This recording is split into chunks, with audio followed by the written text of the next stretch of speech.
Good evening, everybody. Thanks for coming. We're going to call the meeting to order. First order of agenda is to approve or amend the order of agenda. Move to approve. Can I get a second? Second. Any comment?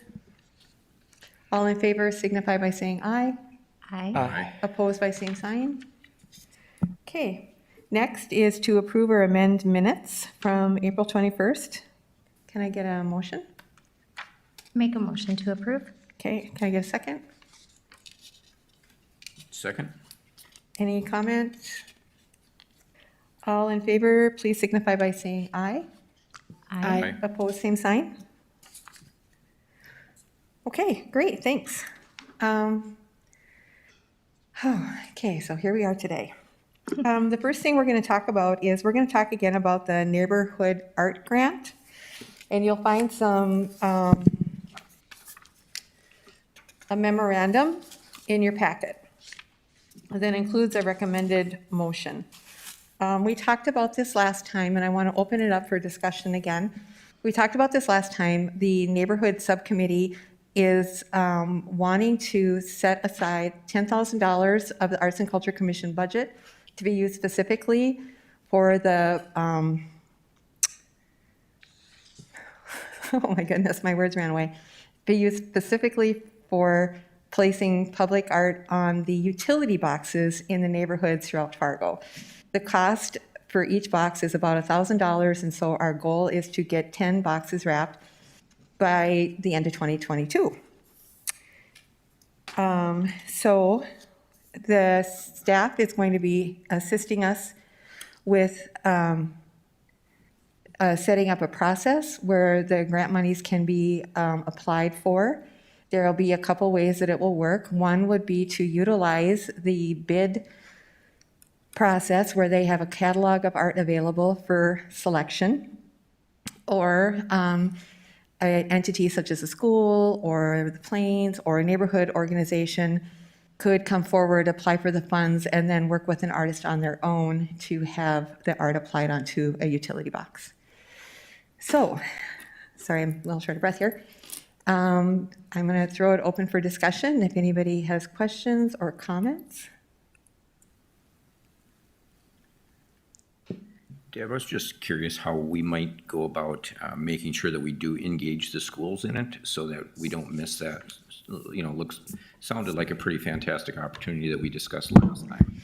Yeah, I see that as the work plan for the neighborhood subcommittee is going to include creating that kind of outreach. I'm anticipating that we probably, it's going to be right now pretty much a job of sowing seeds and letting people know that the program is available. I'm not sure how quick we can get people to switch around their curriculum, but we want to, that's one of the things we want to do is we want to start getting the word out. And I know you had mentioned that you might have some ways for us to get into the school system too, so that'd be great.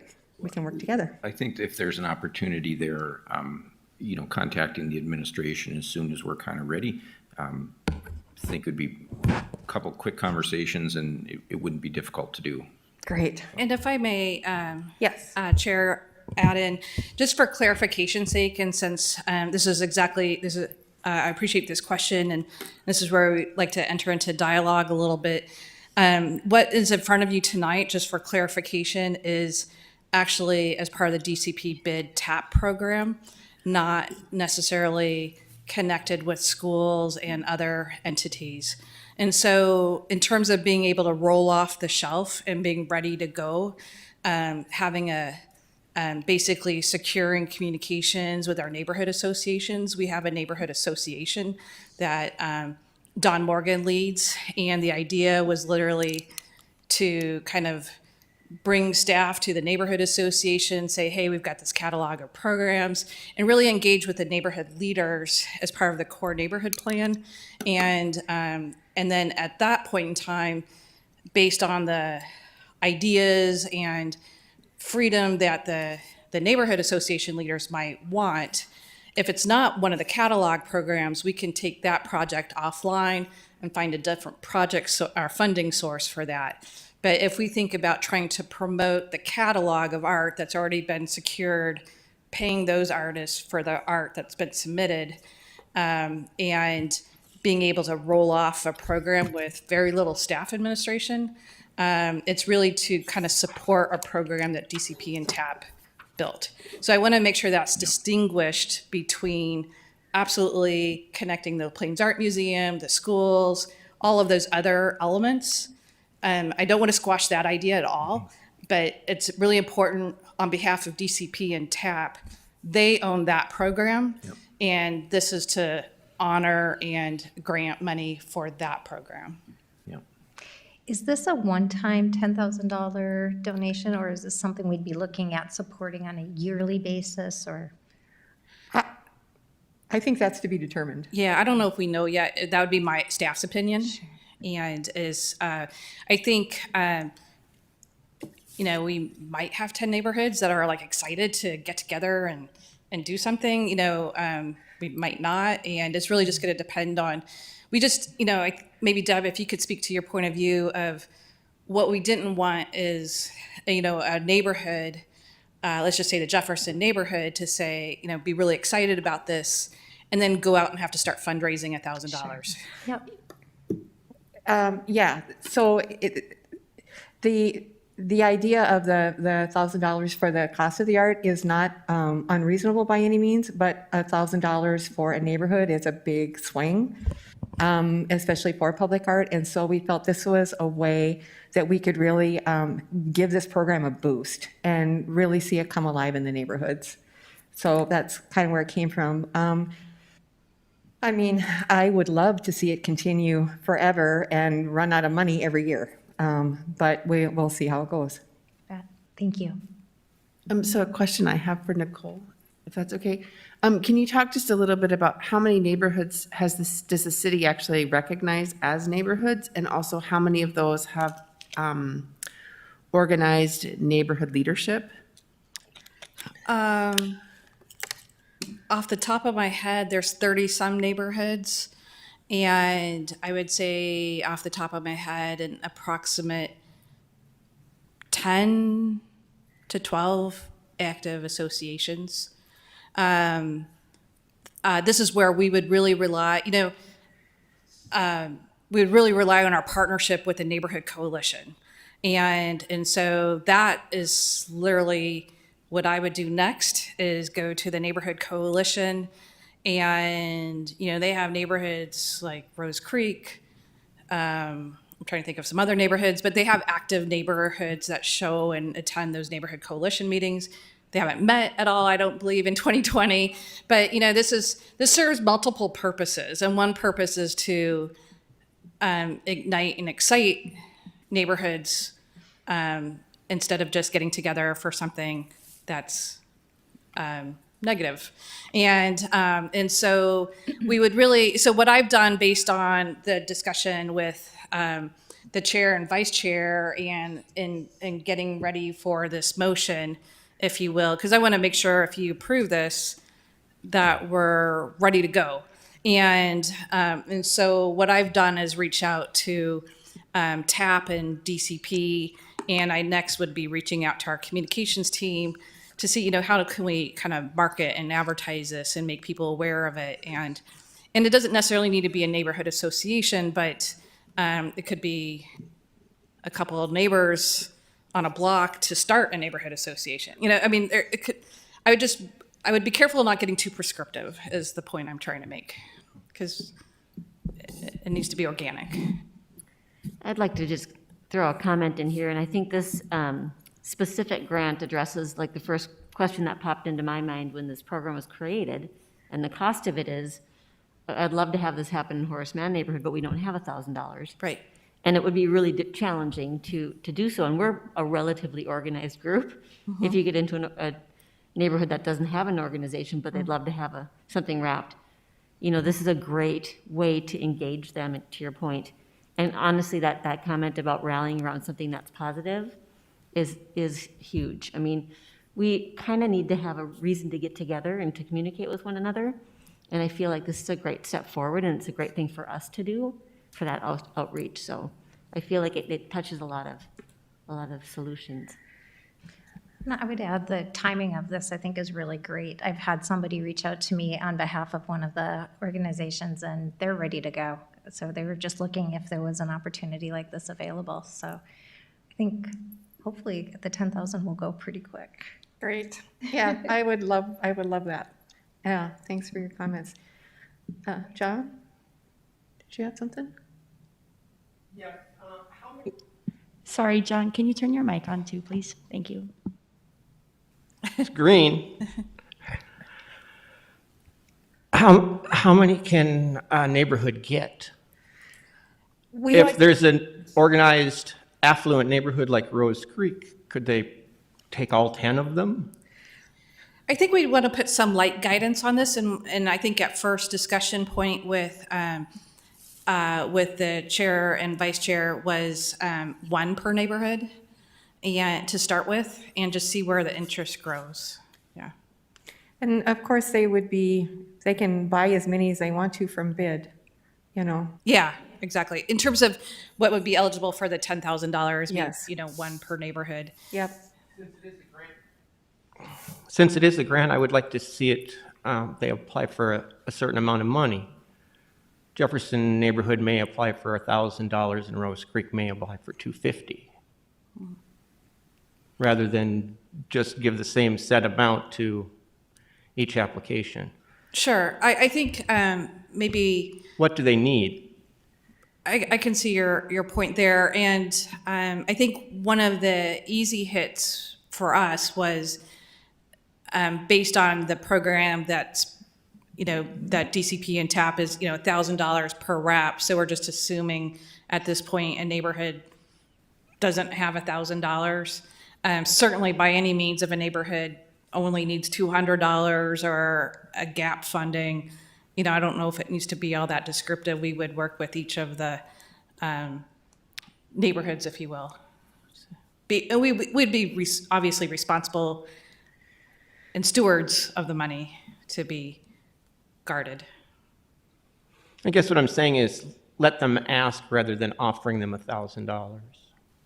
That's not the only amount that's available.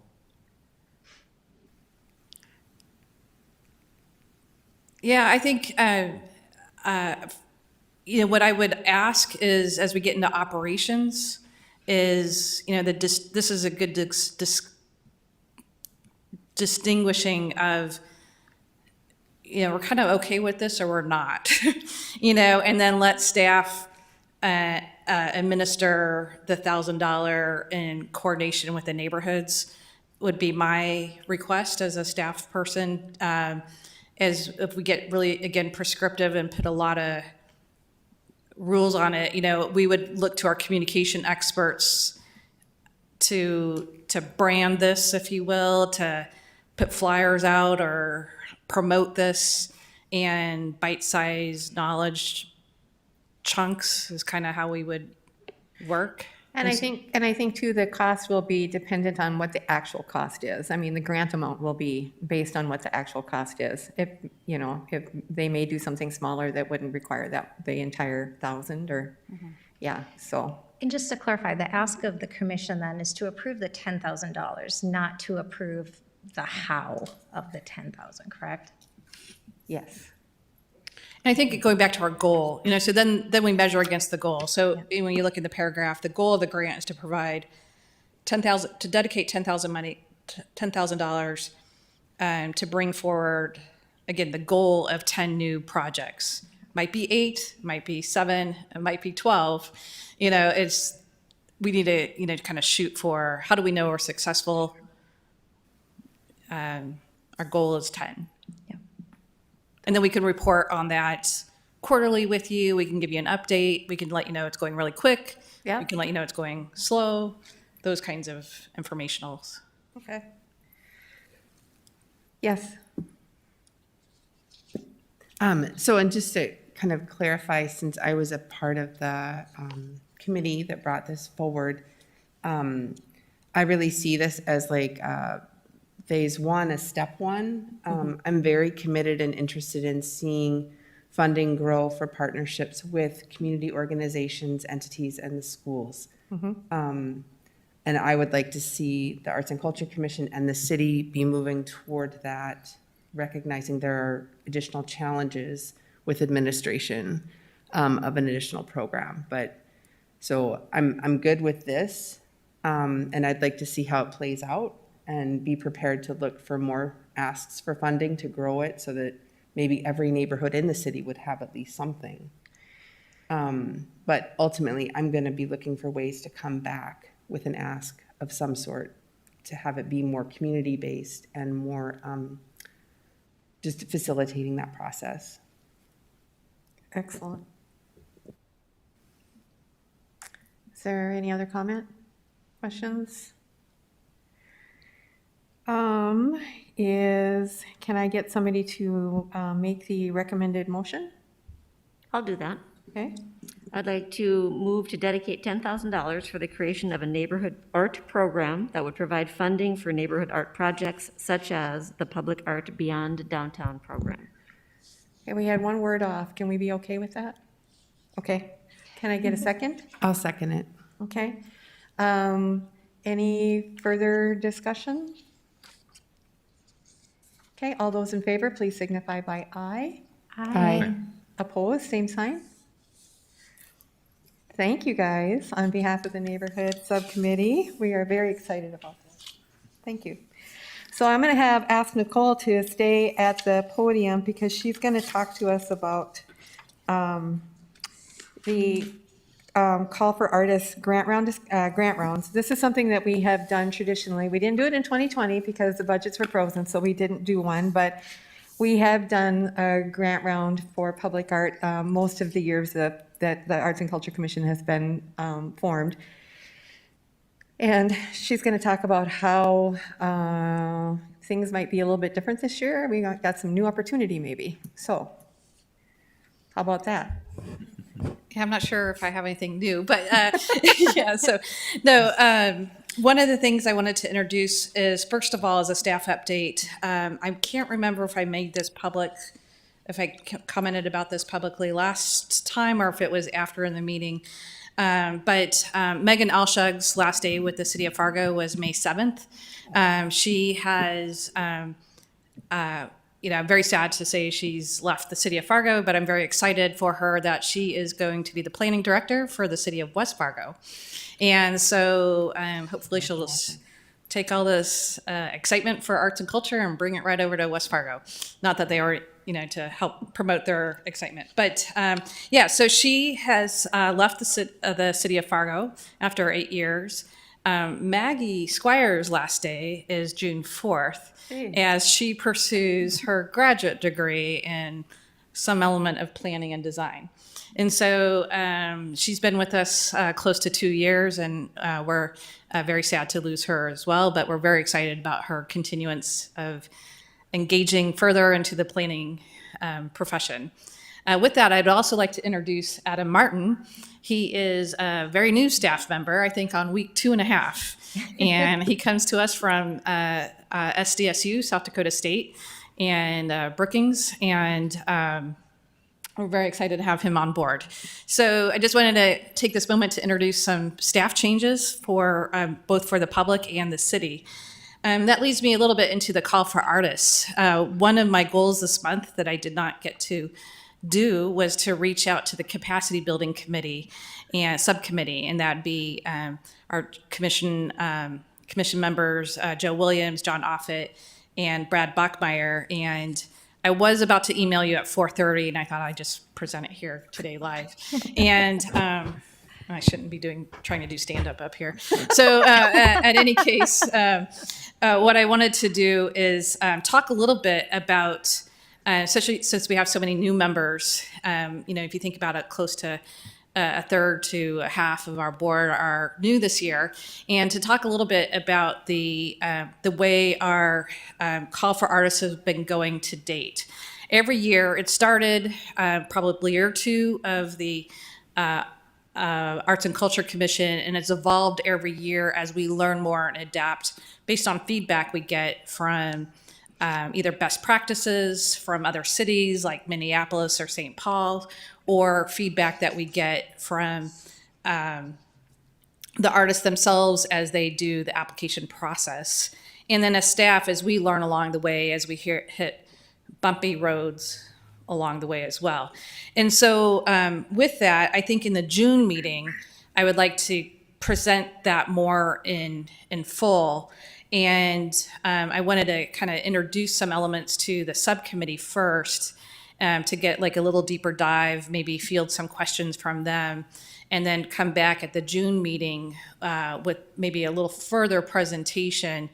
One of the, this is what I told the subcommittee when I first met with them, is I feel like the Call for Artists program is about 80% good, and there's maybe about 20% of enhancements that probably could use some adjustments before we pull out another round of Call for Artists. And so just some fine tuning, some tweaking, and just maybe an opportunity to kind of audit the process, if you will. And I guess I just would like to open it up for discussion. I don't know, Joe, John, or Brad, if you have anything you might have met over the last month. I'm not sure if you have any other updates that you would like to bring at this point in time, but that was kind of my opportunity that I wanted to bring forward on kind of what we're thinking on the Call for Artists for this year.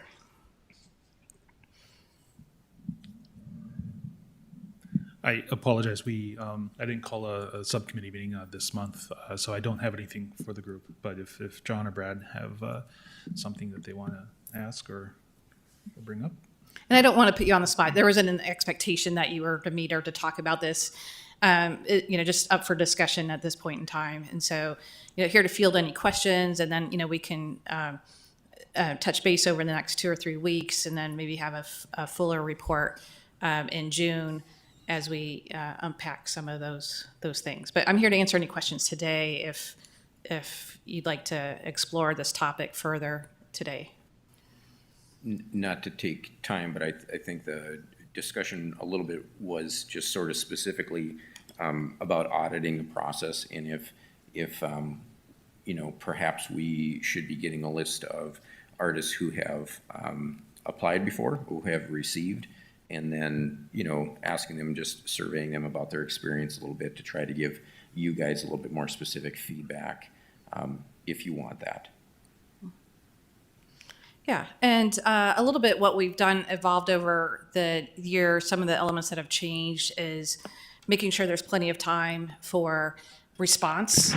And we've also really focused on more of the concept of having an idea as opposed to making an image of something or producing something and then presenting it.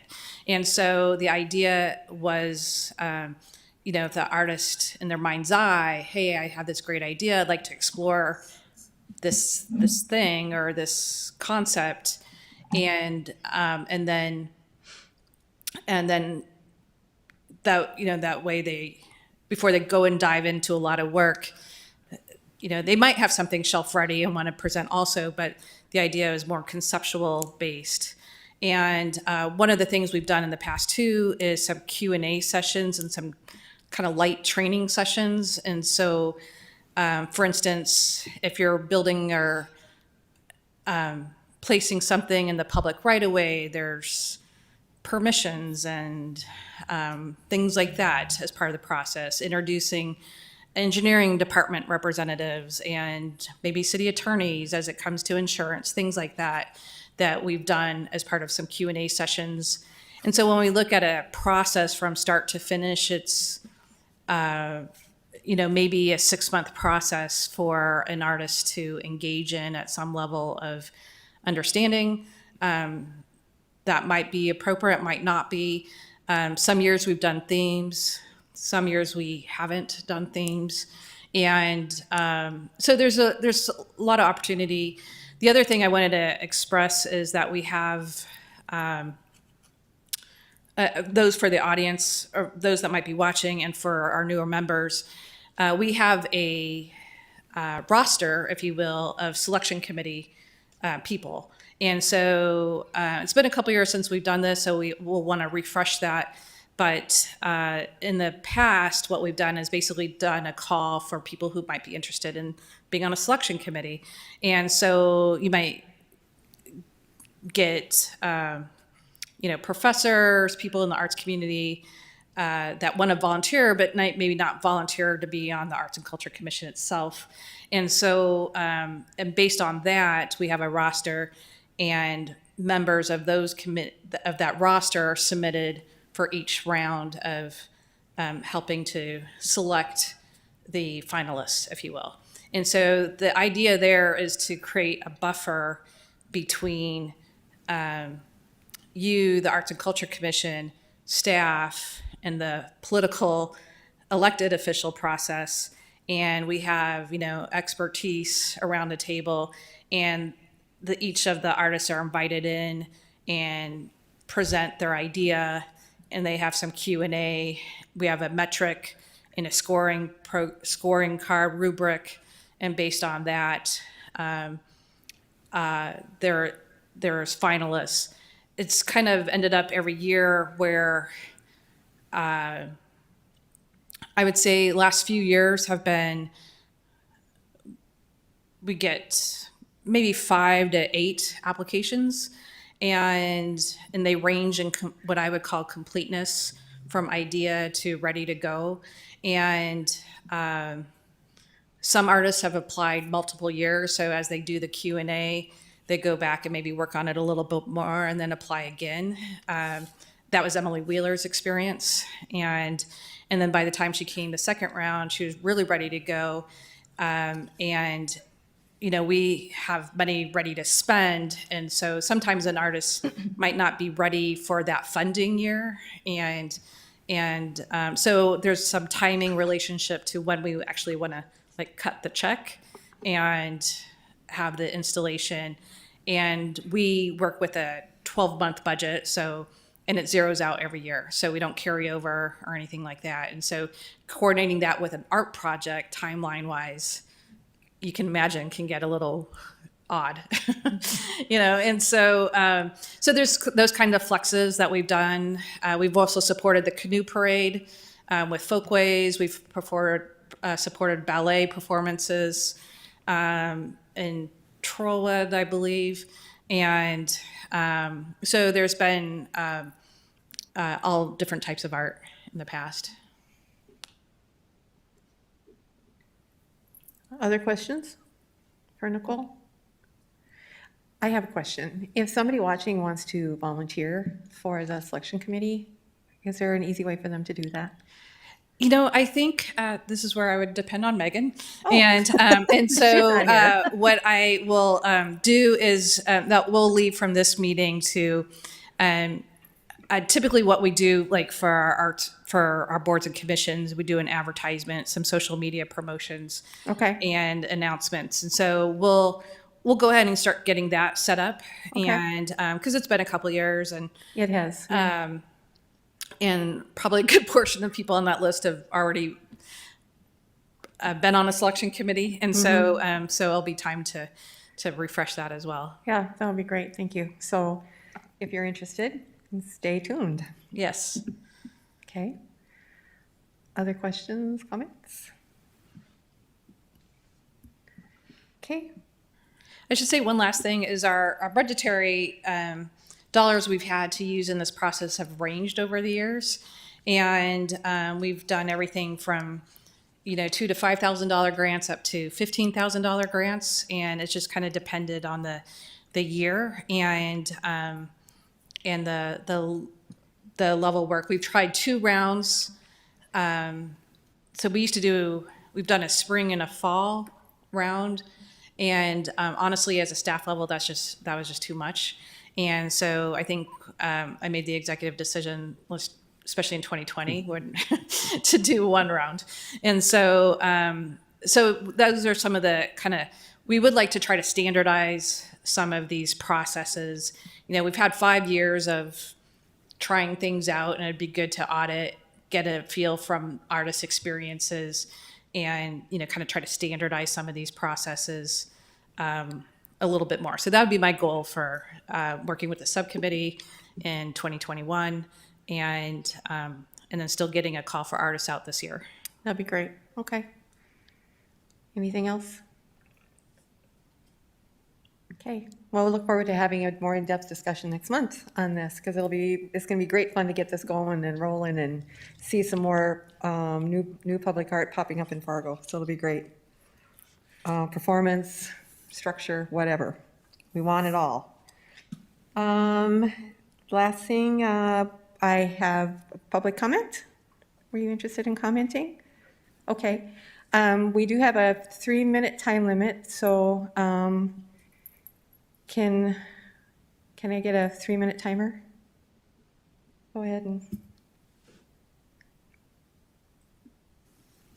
Okay.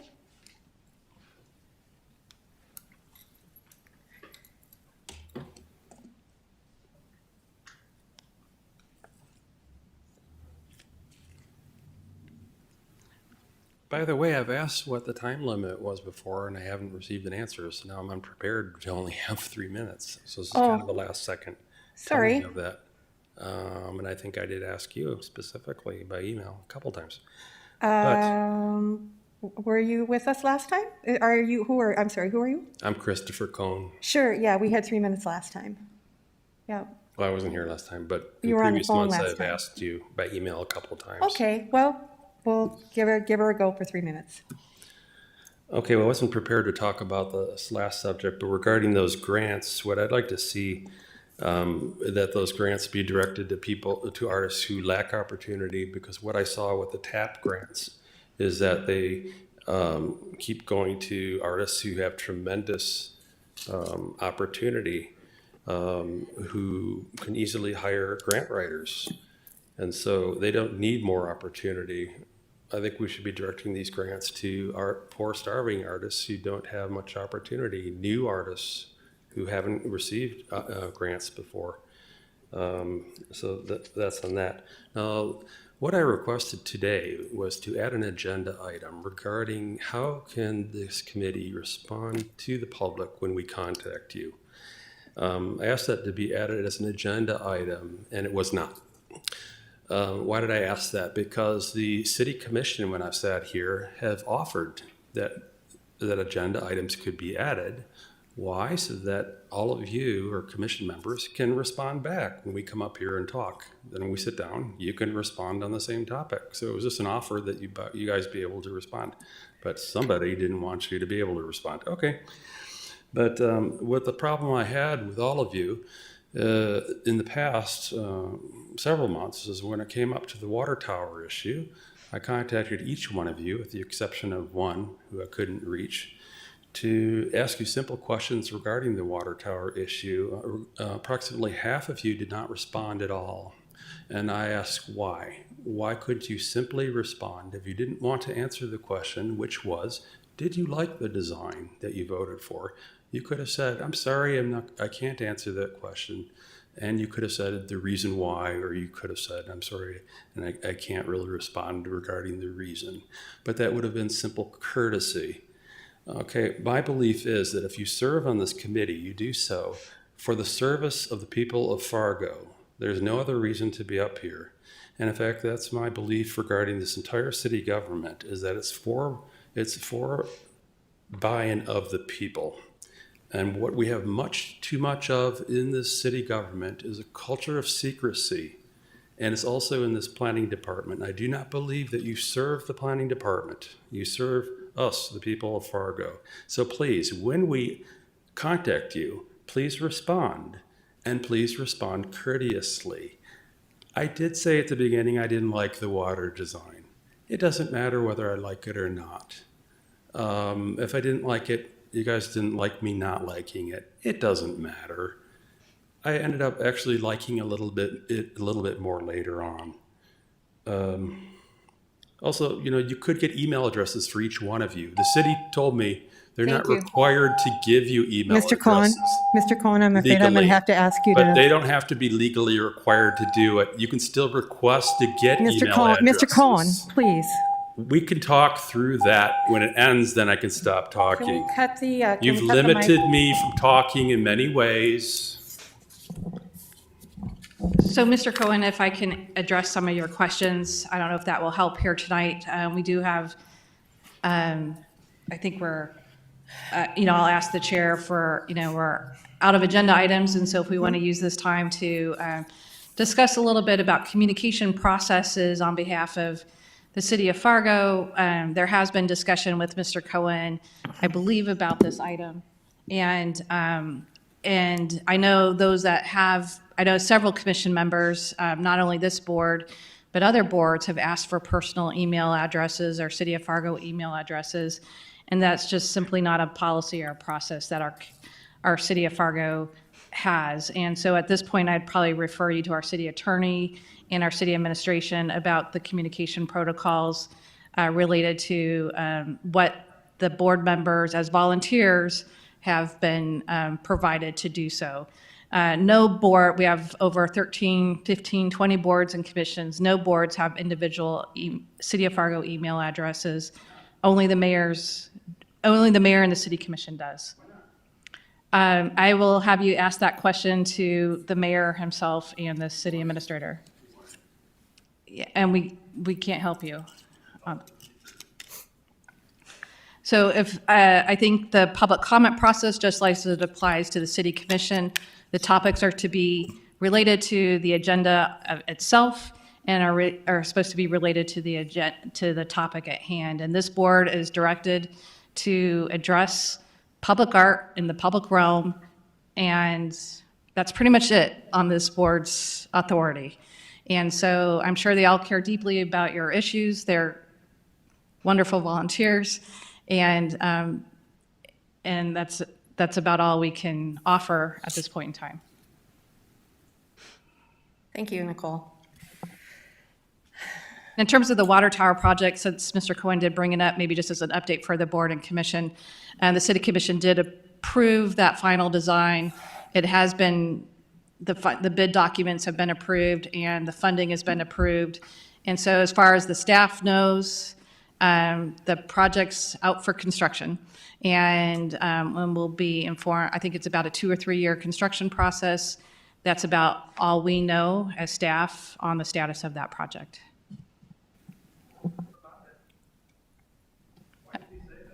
What? Because you just asked about the water tower. You pushed it through and now it's going to be built. Yes, we know. All right. Okay, all right. Well, is there anything else? Then I will say we're adjourned. Our next meeting is June 16th. I hope to see you all there. And everybody stay healthy in the meantime. Thank you.